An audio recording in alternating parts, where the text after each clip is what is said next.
fellow brawlers, I'm KairosTime. It's time to brawl, and I'm the real Kairos. It's also time for my 100% honest review of the most recent Brawl Stars update. You may have realized from the title of this video that it kind of made me sad. Does it look like I've been crying? I'm not saying the update was bad. We got some really good stuff in the update, and I'm really excited about the future of Brawl Stars. But there are some things about the update that just made me sad. So maybe I am saying the update was bad. No, obviously I think it's a lot more complicated than that. And just like most of my honest update reviews videos, I'm going to share my thoughts on everything that we got in the update. Then I'll cover everything that we did not get in this update that honestly might be actually more important in this video. Then I'll end this video by rating this update from 1 being the worst to 10 being the best. Let's start off by talking about the newest brawler, Ash the Trash Knight. First of all, I just want to talk about how awesome it is that I guessed that the brawler would be a knight, and then KairosTime called me out and said he's not a knight, he's trash. And then Lex speculated that he'd be a garbage man, and then he turned out to be a trash knight.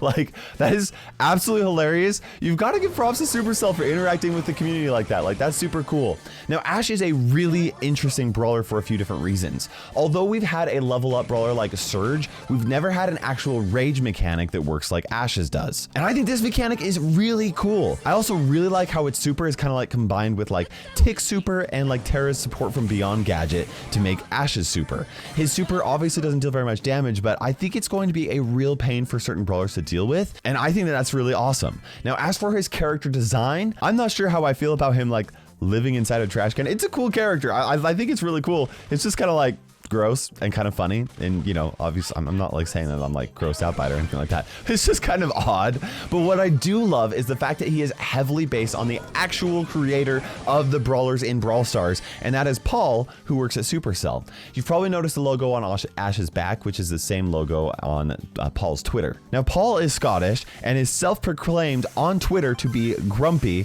which I feel like makes it very clear that Ash was indeed based off of Paul. And I don't think that Paul just like was like, you know, hey, I'm gonna make myself a brawler. I'm cool like that. Like, I can make brawlers. I can put myself in the game. I don't think that that was a very light decision. I think that the decision was made very carefully, probably not just by Paul, but also probably like as a team of Supercell when it came to the actual lore of Brawl Stars. Obviously, I'm gonna be talking about that in a future video. I think that Ash is probably going to feel a little weak when he is first released, but he may end up surprising me. His rage mechanic is very different than anything we've ever had before, and you know what? I've only really had a chance playing against bots. So sometimes playing against bots is just enough for me to be able to say, you know what, that's how strong this brawler is going to be, and then it's true. But sometimes, you guys know, I've been wrong before, right? Either way, I'm really excited about Ash joining the game. I think he's going to be great. What I'm most nervous about is what I'm going to have to do to unlock him for my unboxing challenge. Like, eating trash? I don't know. Let me know what you want me to do. Next, I wanted to talk about Showdown Plus and the rest of the update. But first, I can't tell you how excited I am about the sponsor of today's video. Not just because I love their game, but also because they literally gave me one of the best trips of my life, which I'm going to tell you about in just a minute. Free Fire is literally the world's most downloaded mobile game in 2019 and 2020, which is insane. It has over 1 billion downloads on Google Play alone, and you can download it for free using the link below. In fact, Free Fire has reached 150 million daily active users, and it's easy to see why. The game has many different game modes that feature fun 10-minute matches, and the game is optimized to work well on tons of iOS and Android devices. Now, Free Fire is celebrating their 4th anniversary with tons of free in-game rewards, and it's leading up to their grand celebration on the 28th of August, which you're gonna wanna log in on that day so you don't miss out. And to celebrate, Free Fire flew myself and several other creators that you know to Las Vegas with an attempt to break a Guinness World Record. We started the party with some dune buggies in the desert. Then they flew us from Vegas to the Grand Canyon in helicopters, and we literally landed in the middle of the Grand Canyon at a location that's only accessible from boat below or helicopter above. The next day, myself, Lex, OJ, and Chief Pat went indoor skydiving, and to top it all off, we had a party that night that was so big that they put our names on the side of a building when we arrived. And if that's not enough, Guinness World Records was there for a record-breaking event. With the power of over 40 high-powered projectors, an actual Free Fire match was projected on the side of a 46,744 square foot building, which broke the world record for the largest projected video game display in the world. And it all happened right in the middle of Las Vegas. It was pretty awesome. Here's a pic of me holding the Guinness World Record certificate. Also, I got to meet Matt Pat from Game Theory. Also, I'm pretty terrible at breakdancing. Thank you to Free Fire for giving me literally one of the best experiences of my life. Thank you for watching. And thanks again to them for sponsoring this video. Download it using the link below. Okay, now let's talk about Showdown Plus Then we'll talk about skins. I have a confession to make. I think the Showdown Plus is my new favorite game mode. Now, you guys know that I've always been a big fan of Solo Showdown, but there are two issues with Solo Showdown. Bush camping, which I personally don't dislike. In fact, I probably do it way more than I should, but I can understand why some people dislike it. And it, you know, it kind of takes advantage of a system where you just wait and you're like, okay, I'm just gonna get a trophy. I'm gonna get 2 or 3 trophies, whatever, you know, and I'm just gonna sit in the bush. You can still do that in Showdown Plus, but you know, I get the idea. But the second big issue is teaming, which I am very much against. But Showdown Plus does discourage both of these strategies. Are they strategies that they're cheating? At least it sort of helps, right? People are still teaming in Showdown Plus, and some people will even argue that it's even more beneficial to team in Showdown Plus than regular Showdown. But I think that everyone will agree that there is a lot more incentive to backstab someone, even if you do team with them in Showdown Plus, because it's like, oh, they're low on health, and you're like, I could either A, kill them and get a trophy, or B, let them live and they might kill me later. I think the choice is obvious. And I think this Showdown Plus is at least a step in the right direction. Plus, Supercell has the ability to make it so that they get even more trophies per kill to further encourage kills and backstabbing if they really wanted to. By the way, I'm actually thinking about doing a whole video on the history of teaming in Brawl Stars, because it's something that I've personally actually been really interested in. Like the fact that at one point the Brawl Stars developers were torn between encouraging teaming as an actual strategy or trying to eliminate it from the game. Like, that's interesting. I don't know where they stand now on it, but let me know if that's a video that you'd be interested in and maybe I could find out. Oh, and by the way, while we're talking about Showdown Plus, the anti-teaming factor of it isn't the only reason why I like Showdown Plus. I also really like the fact that if you happen to get 7 kills in a Showdown match and you're like a beast throughout the whole thing, then at the end of it, you're like, yeah, I deserve those 7 extra trophies. And then you get 17 trophies for a single match. That's crazy. I love it. My real question is what Supercell plans to do with Showdown Plus, and I think it will come down to what the player base does with it. How much are you guys going to play for Showdown Plus in comparison to Showdown? If people start playing more Showdown Plus, way more than Solo Showdown, I could see it replacing the mode permanently. So that begs the question, what do you want Supercell to do with it? Do you want Showdown Plus to take over Solo Showdown? Would you like 2 different sets of Showdown always being available? Maybe you even like Showdown Plus less than regular Solo Showdown for some reason. If you do, I want to know. So let me know in the comment section below. Now let's talk about skins. And I don't normally have a whole lot to say about skins when it comes to the update reviews, but I actually have a lot to say because Supercell made some interesting choices this update. I've heard a lot of mixed thoughts on the skins in this update. There are some people that say they just don't like them. I'm okay with that. It's fine if you don't like them. I personally love the whole Once Upon a Brawl theme and the new Castle Courtyard environment. And I'm a pretty big fan of every skin coming in this update, except for like Handsome Colt.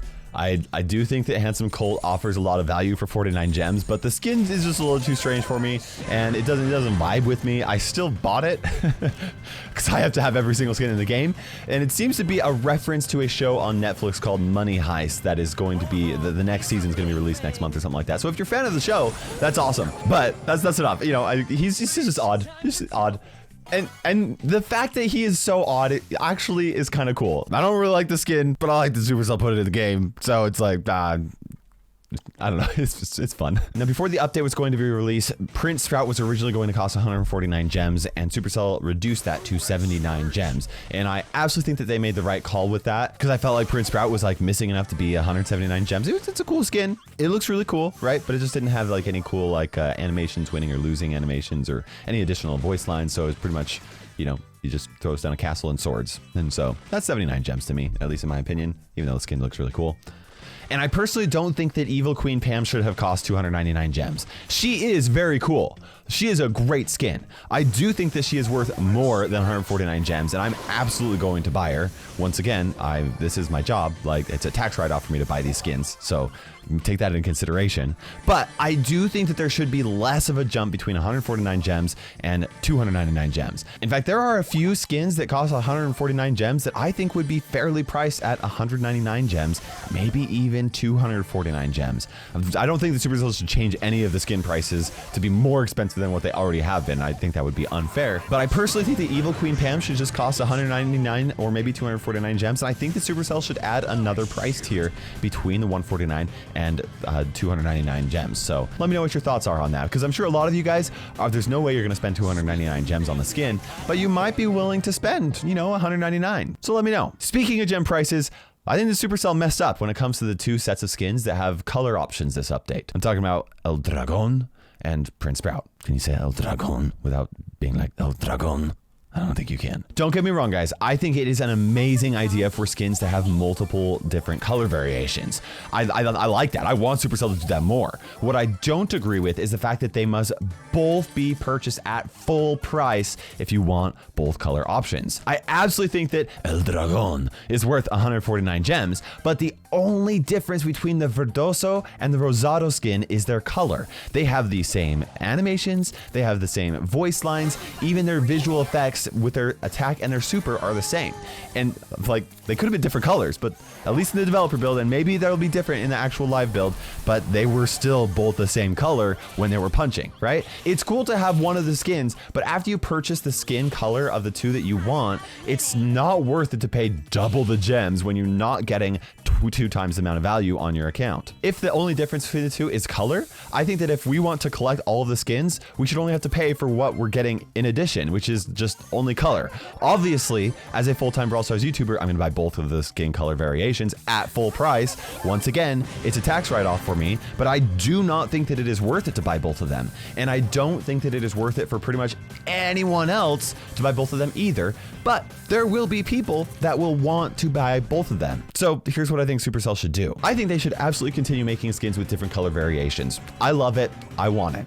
And when you buy the skin, you should be able to choose which other color you want at full price for that skin. But then you would have an option to buy additional color variations of that skin for a discounted price. I'm thinking like an additional 29 gems for only the color variation, and maybe 49 gems for like a color variation in something else. Like as an example, the 2 Sprout skins both make castles with their super. The Ruby skin makes a red wall and the Emerald skin makes a green wall. But what if the styles of the castle were different between the 2 of them on top of just the color being different? Then I would be willing to spend an additional 49 gems for like the color variation and the difference in the super. Like that would be cool. And that would also open up a lot of different possibilities for skin animations as well. You could have color variations that pose differently or have different visual effects or animations, and then you could cost more for those additional variations so that players could like choose what they want to purchase. Maybe you even just have a skin and it's like that's the only skin and you just buy a different pose for that brawler. And you know, there's so many different things that Supercell could do. There's only a small percentage of players like me who will buy both color variations because it's not worth it for them to buy both of them, in my opinion. Like I think you guys will agree with me, and I think that selling color variations at a cheaper cost would actually result in more players buying both sets of skins, which would actually benefit both the players and Supercell, because Supercell makes a new skin and then boom, that skin is done, and then Supercell's like, let's make a little bit more money by adding a color variation, which is they're not gonna have to change anything other than just the colors on the skin, you know? So it would be the best of both worlds for both the players and Supercell. So let me know what you guys think about that. Is that something you'd actually want? Or maybe I'm just like, I don't know, maybe you guys don't care. As a side note of skins, thank you, Supercell. Thank you for reducing the required wins of the Power League skin down to 30 wins. Thank you. Thank you. Thank you. 30 wins is so much more doable for those who don't like Power League, and I still feel like this season exclusive skin is still going to feel very exclusive because they're still going to cost 25,000 star points to get, and most players every season do not earn at least 25,000 star points. They just don't do it. I think it's really great that Supercell listened to our feedback, and it definitely feels like the right choice to me. However, oh man, Supercell, you're gonna think I'm just trying to pull your leg here. I have a suggestion, another suggestion that I think would be even better. As a quick reminder, the Power League skins used to require 100 matches, which meant that even if you lost the time that you had spent toward playing that match would at least count for something, right? Then they dropped it to 50 wins. So if you lost, it felt like a big fat waste of time. Now they dropped it to only 30 wins, which is an absolute improvement. But one of the most frustrating parts of playing Power League, especially if you don't like playing Power League, is losing because of like dumb randoms, like if a teammate goes AFK, or if someone picks a power level 1 brawler, or if you draw 3 times in Brawl Ball and then lose the match because of a simple mistake, or even if the enemy team beats you, it's like, oh, I spent so much time in that match and it didn't count for anything. What a waste of time. I could have just let them score on me right at the start and I would have saved time, and it's frustrating. I am saying this as somebody who loves Power League. I really do. I love it a lot. And while Showdown Plus might actually be my new favorite game mode, Power League is still by far my favorite way to play Brawl Stars. But not everybody enjoys playing Power League, and Supercell has made it impossible for players to unlock seasonal skins unless they grind Power League, even if those people don't like Power League, even if they find that incredibly stressful because they don't like having to play at such a high level of skill, right? I get that. Supercell gets that. Otherwise, they wouldn't have decreased the win requirement to only 30 wins.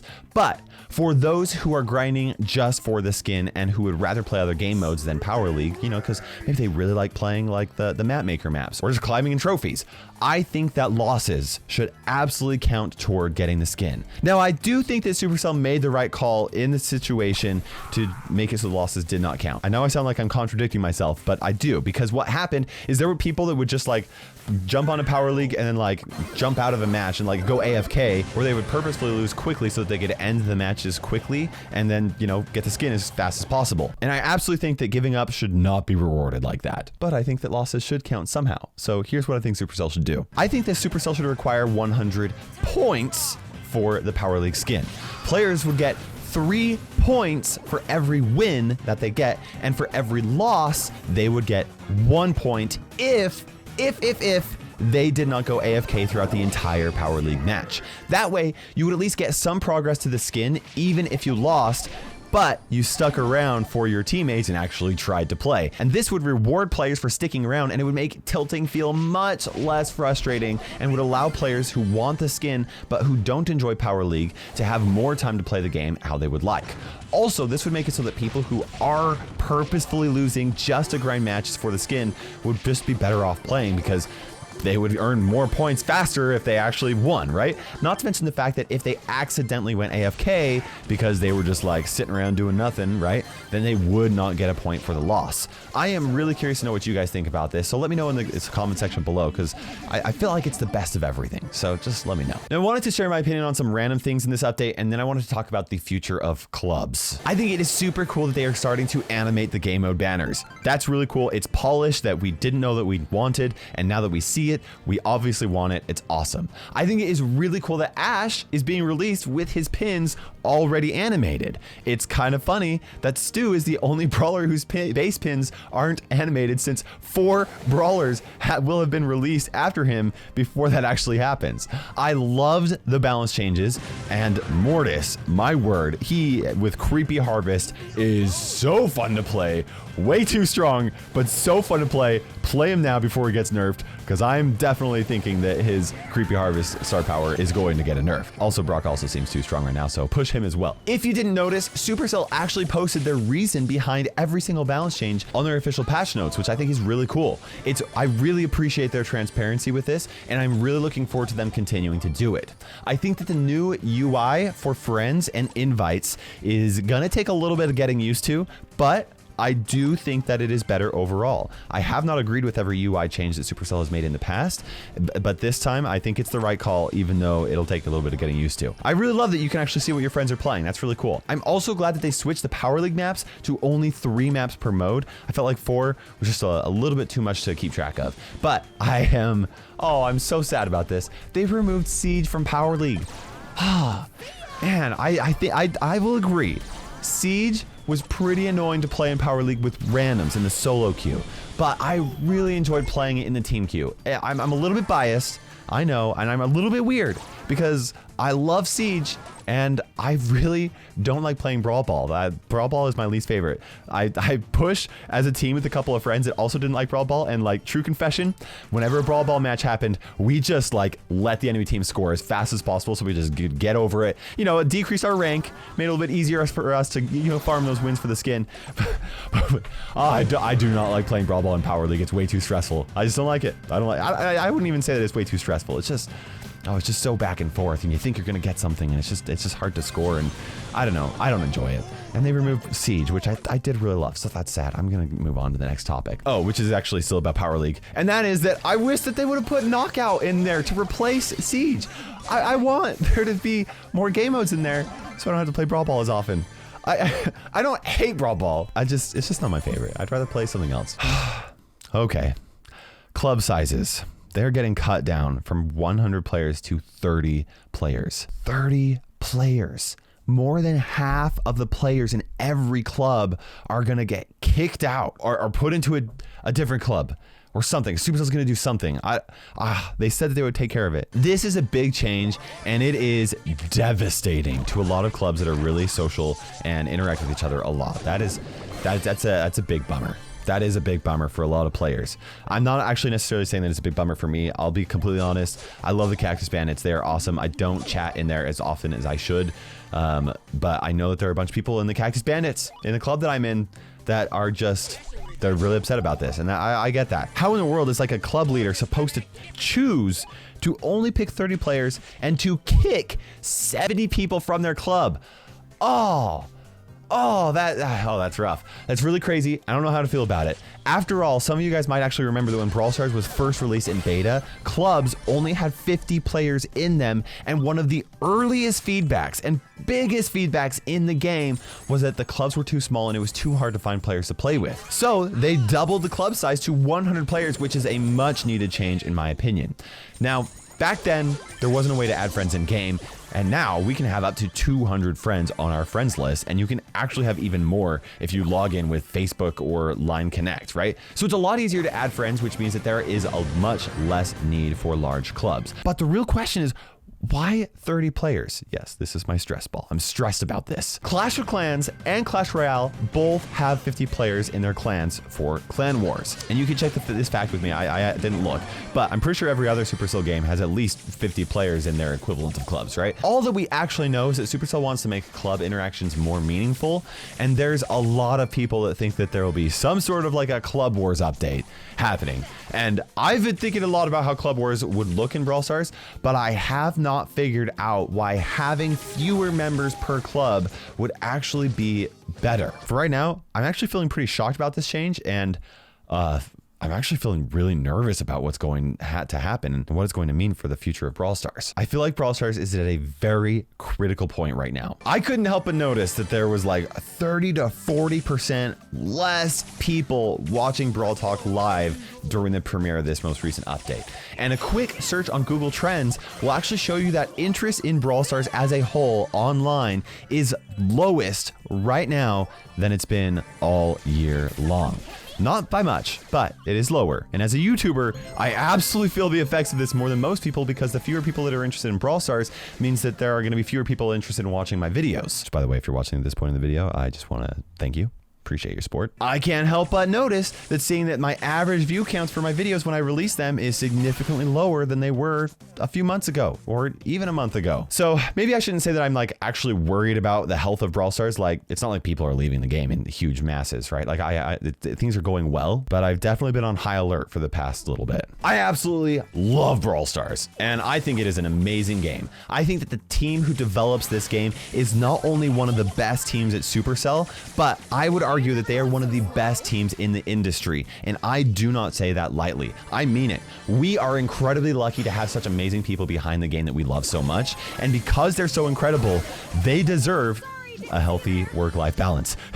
Interesting transition, right? But that's exactly why I think that it is fantastic that Supercell gives them a 1-month break in the middle of summer. They deserve that break, and I am sure that it helps them refocus so that they can continue developing the future Brawl Stars to the best of their abilities. But that does mean that after summer break, we get less content.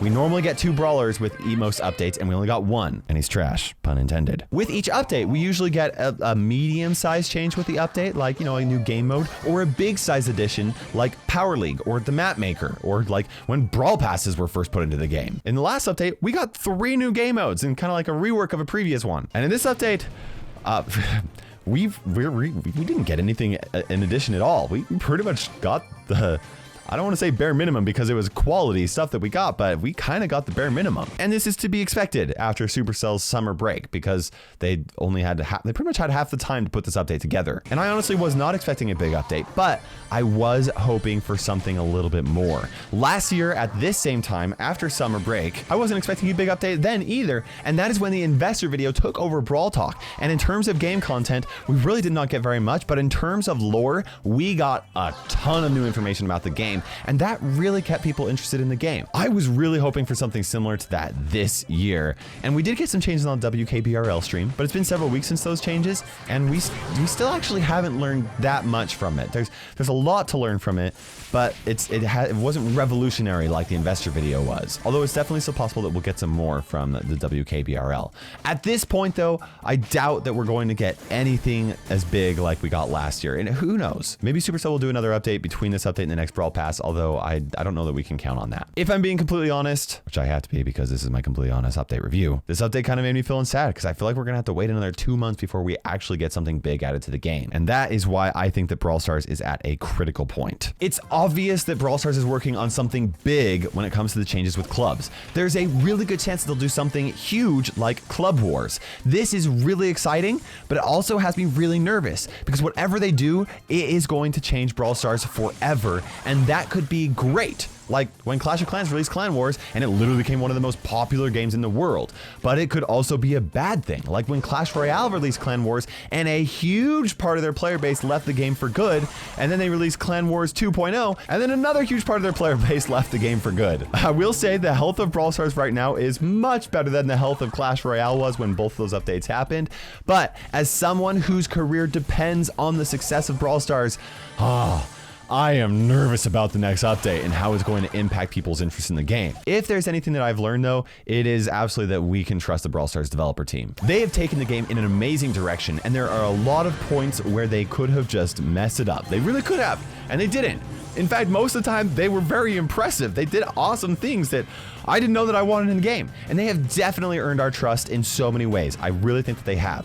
Also, I wanted to mention that like the general decreased interest in Brawl Stars right now is actually very normal for this time of year. There's actually a general decrease interest in all games throughout all platforms during the summer and until a few weeks after school starts back up in the fall. And Brawl Stars is still very much within the range of what is considered to be normal for this time of year. So I really shouldn't be nervous, but I don't think I can help it, and I don't think you can really blame me because this is my career. Okay, so now it's time for the hardest part of the video. I'm gonna rate this update from 1 to 10. And why is this the hardest part of the video? It's because I know that there are members of the Brawl Stars developer team who do watch my 100% honest review videos. And honestly, the last thing that I want to do is I don't want to discourage them by giving them a bad score.